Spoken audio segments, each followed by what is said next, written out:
시장의 잔주름까지 들여다보는 시간입니다. 시장 클로즈업.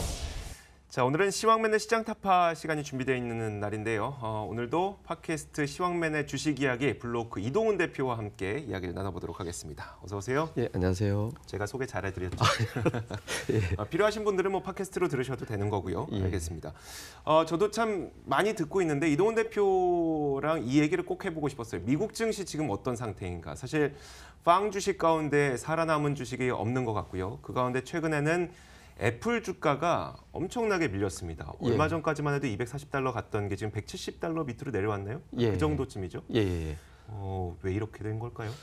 우선 이제 미국 시장 약세 보이는 것, 다음에 이제 애플 이제 조금씩 우리가 이제 내려오면서 좀 살펴볼 필요가 있는데요. 우선 이제 미국 시장 약세는 두 가지입니다. 그러니까 경기 둔화 우려감, 그러니까 기업들의 어떤 그 실적을 좌우할 수 있는 경기 둔화 우려감이 좀 자극이 되고 있는 그런 상태인데, 최근에 경기 둔화 우려감을 좀 자극하고 있는 요인을 좀 살펴놓고 보면.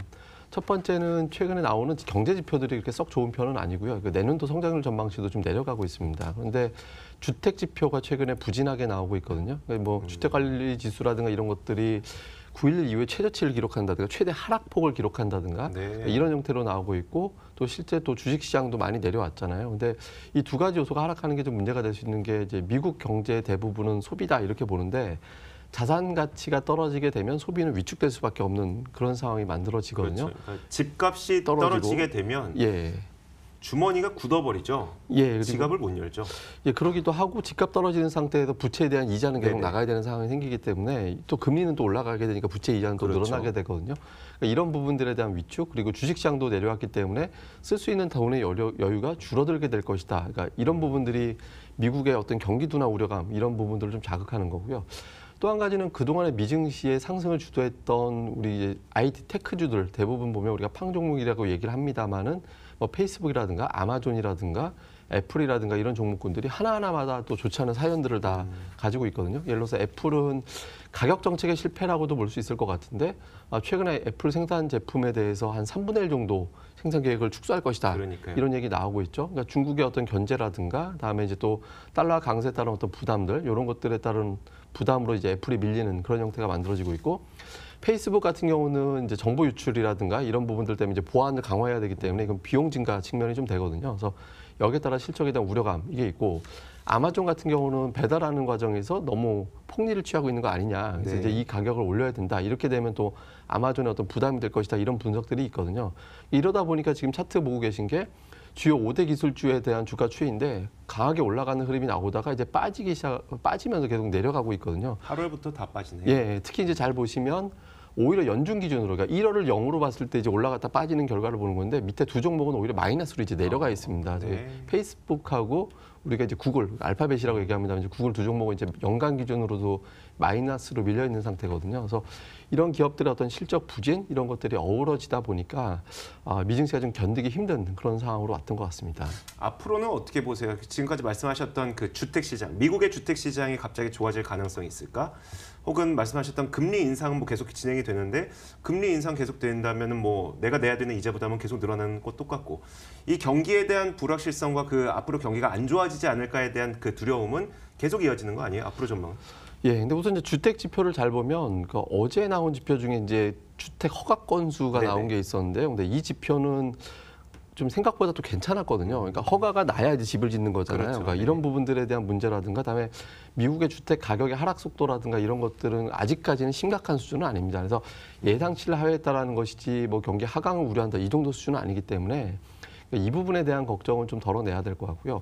또 하나 이제 경기 둔화를 우려했던 것이 이제 두 가지가 있었는데, 하나는 금리 상승, 다음에 또 하나는 미중 간의 무역 갈등에 따른 미국 기업들의 실적 악화 가능성이었거든요. 근데 금리는 점진적인 어떤 인상 가능성이 현실적으로 좀 높아졌습니다. 그러니까 최근에 파월 의장도 중립금리 언급을 안 하기 시작하고 있고요. 그다음에 부의장 같은 경우는 중립금리가 다가왔다, 즉 금리 인상 마무리될 시점이 다가왔다 이런 발언을 하고 있거든요. 그래서 12월 금리 인상 이후에 심지어는 이제 내년도에 금리 인상이 중단될 것이다. 그러니까 두 차례 정도 올리고 금리 인상 더 이상 되지 않을 것이다라는 분위기가 나오고 있거든요. 그래서 네. 이런 부분들은 또 연결지어 보면 달러 강세를 또 제한시키고 이게 미국 기업들의 실적을 그렇죠. 돌릴 수 있는 계기가 되고요. 또 하나는 또 미중 간 무역 협상, 그러니까 지금 12월 1일로 이제 날짜가 정해졌습니다만 네네. 정상회담에서 어느 정도 결과물이 나온다면 이에 따라 또 우려감이 좀 희석이 될 수 있기 때문에 주식시장도 여기에 따라서 좀 반전을 모색할 수 있는 그런 계기를 만들 수 있을 것 같습니다. 알겠습니다.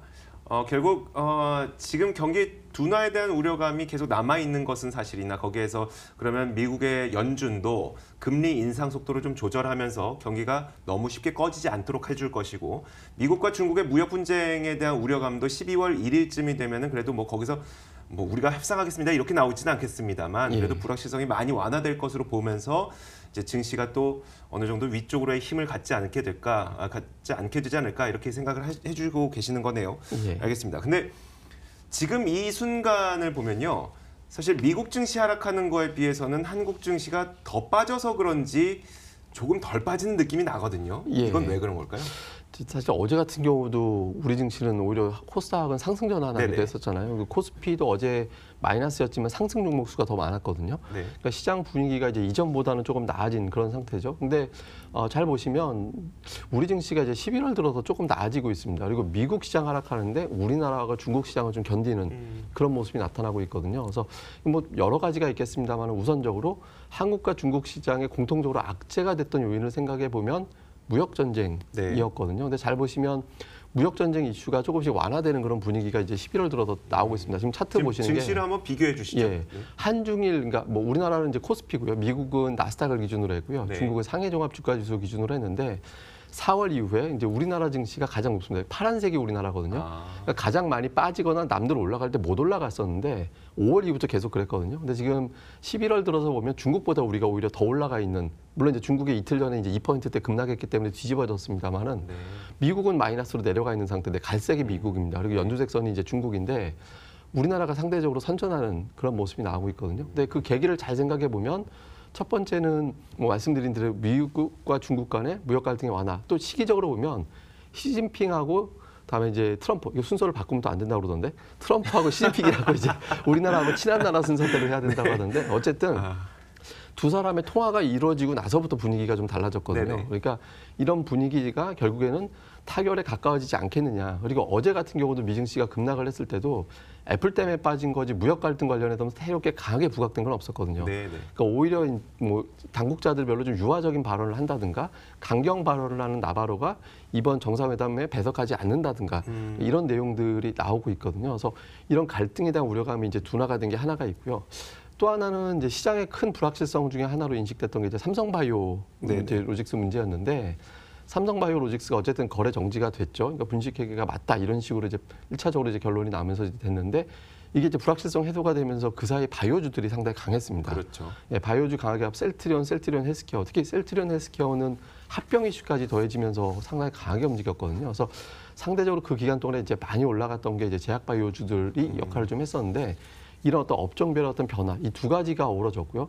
다음에 그 외에 이제 좀 환경을 보면 미국의 금리 인상 속도가 더뎌질 것으로 예상되면서 3.2% 넘어갔던 10년물 기준으로 국채금리가 3.06까지 빠졌거든요. 그래서 금리 인상 더뎌지게 되면 외국인들 자금이 들어오지 않을까 하는 기대감 이런 부분들이 어우러지면서 시장이 상대적으로 선방하는 그런 모습을 보였던 것 같습니다. 저희 종목 이야기 바로 넘어가 볼게요. 방금 말씀하셨던 그 바이오주의 상대적 강세가 더 이어질 것으로 전망이 된다면 우리는 지금도 추격 매수가 가능할 것 같고요. 만약에 그게 아니라 불확실성 해소에 따른 주가 상승은 여기까지 다 온 것 같습니다라고 판단한다면 우리는 지금은 들어가면 안 될 것 같고요. 바이오주 어떻게 보세요? 바이오주는 이제 선별적으로 달라질 것이다. 그러니까 일제히 다 가던 흐름은 이제 좀 끊어질 네네. 거라고 보고요. 그러니까 종목들별로 모멘텀이 별도로 만들어지는. 제가 아마 지난주에 티슈진, 코오롱 티슈진 네네. 같은 종목이 좀 모멘텀이 있을 것 같다라고 말씀드렸는데 이런 형태로 꾸준하게 어떤 재료가 나올 수 있는 종목군들 중심으로 좀 선별해서 보셔야 될 것 같습니다. 가령 뭐 코오롱 티슈진, 차바이오 같은 경우도 이제 관리 종목에서 벗어날 가능성이 제기가 되고 있고 유한양행 같은 경우도 꾸준하게 어떤 공급 계약 기대감이 나오고 있거든요. 그래서 이런 종목군으로 좀 압축해서 보시는 게 좋을 것 같습니다. 자, 이어서 그 조선업종도 볼게요. 제가 워낙 원자재에 관심 많다 보니까 그 오일프라이스닷컴이라고 하는 외신이 있어요. 원자재 전문 외신이 있는데 거기에서 한 칼럼니스트가 앞으로 3년 동안은 LNG 쉬핑 마켓에서 그러니까 LNG 선박 시장에서 한국이 가장 앞설 것이다 이런 전망을 또 내놓기도 했었거든요. 근데 최근 들어서 조선업종 굉장히 좋단 말이에요. 예. 지금 매수해도 될까요? 예, 조선업종 같은 경우는 많이 올랐습니다, 사실. 네. 그러니까 지금 대표적으로 우리나라 11월 증시 10월부터 시작해서 11월에 가장 많이 오른 게 이제 조선이거든요. 그러니까 LNG 모멘텀이라는 게 좀 있었고 최근에 실제로 이제 수주도 많고요. 그리고 중소형 조선사들 같은 경우도 정부 보조금 지급해서 이제 뭐 예를 들어서 이제 수주를 발주를 한다든가 이런 것들도 좀 나오고 있는 그런 상태거든요. 근데 지금 친환경이라든가 이런 것들하고 이제 맞물려 가지고 이게 LNG 같은 게 이제 액화를 시켜야 되고 이걸 갖다 네. 가지고 오는 단계가 상당히 기술력이 필요합니다. 그래서 그렇죠. 우리나라 기업들의 어떤 경쟁력이 상대적으로 강하거든요. 그래서 네. 뭐 시추전이라든가 이런 것과 또 다른 어떤 성격을 갖고 있는데 이 부분이 계속해서 이제 늘어날 가능성이 좀 높다라고 봐야 되기 때문에 조선주에 대한 어떤 업황 개선 기대감 같은 경우는 좀 좋아질 수 있는데 또 하나 우리가 주목해야 되는 게 대부분 구조조정했잖아요. 그렇죠. 구조조정이 된 상태에서 업황이 회복될 경우 이익의 증가 속도가 상당히 빠르게 빨라지죠. 나타나거든요. 네. 그러니까 이런 부분들 고려를 해본다면 조선업종 같은 경우는 지금 시점에서도 좀 눌림이 나온다면 공략해 볼 만하다라고도 볼 수 있겠습니다. 한 가지 또 요즘 눈에 띄는 업종이 바로 통신업종이 아닐까 싶어요. 근데 이 통신업종이 무엇 때문에 올랐느냐를 구분해 보자면 뭐 5G에 대한 기대감 때문에 올랐을 수도 있고요. 아니면 시장이 워낙 안 좋다 보니까 거기서 방어적인 성격으로 올랐을 수도 있고요. 뭐 둘 다일 수도 있고요. 앞으로는 어떨 것 같으세요? 예, 우리가 이제 통신주 올라갈 때 좀 구분해야 됩니다. 네. 그러니까 대형주들 중시로 올라갈 때 예를 들어서 뭐 SK텔레콤이라든가 KT가 올라간다면 방어주가 가는 건데 네네. 이 장비주가 가는 건 투자 받아야 돌아가는 회사이기 때문에 그렇죠. 경기 방어주 성격하고 좀 다르거든요. 근데 최근에 강세 보이는 걸 잘 보면 방어주들이 좀 많이 그 방어주적인 측면보다 5G 부품주들, 장비주들이 좀 많이 올랐거든요. 상대적으로 선전을 좀 했거든요. 그래서 이런 부분들을 감안해 본다면 또 삼성에서도 5G 관련된 투자를 하겠다 이런 네. 부분들 지금 계속 나오고 있고 뭐 갤럭시 10 같은 경우도 이제 5G를 장착한다 이런 내용들 나오고 있거든요. 그래서 이런 부분들 감안해 본다면 실질적으로 내년도 실적 개선 기대감 이런 것들이 어우러질 수 있기 때문에 관련된 장비주들에 대해서는 뭐 올해 내내 좀 관심 있게 보셔도 좋을 것 같습니다. 알겠습니다. 자, 이제 전략을 한번 세워보도록 하겠습니다. 물론 지금까지 말씀드렸던 지금도 추경 매수해 볼 만한 업종 분명히 존재하지만 그 외에 다른 종목들 들고 계시는 투자자분들도 굉장히 많으니까요.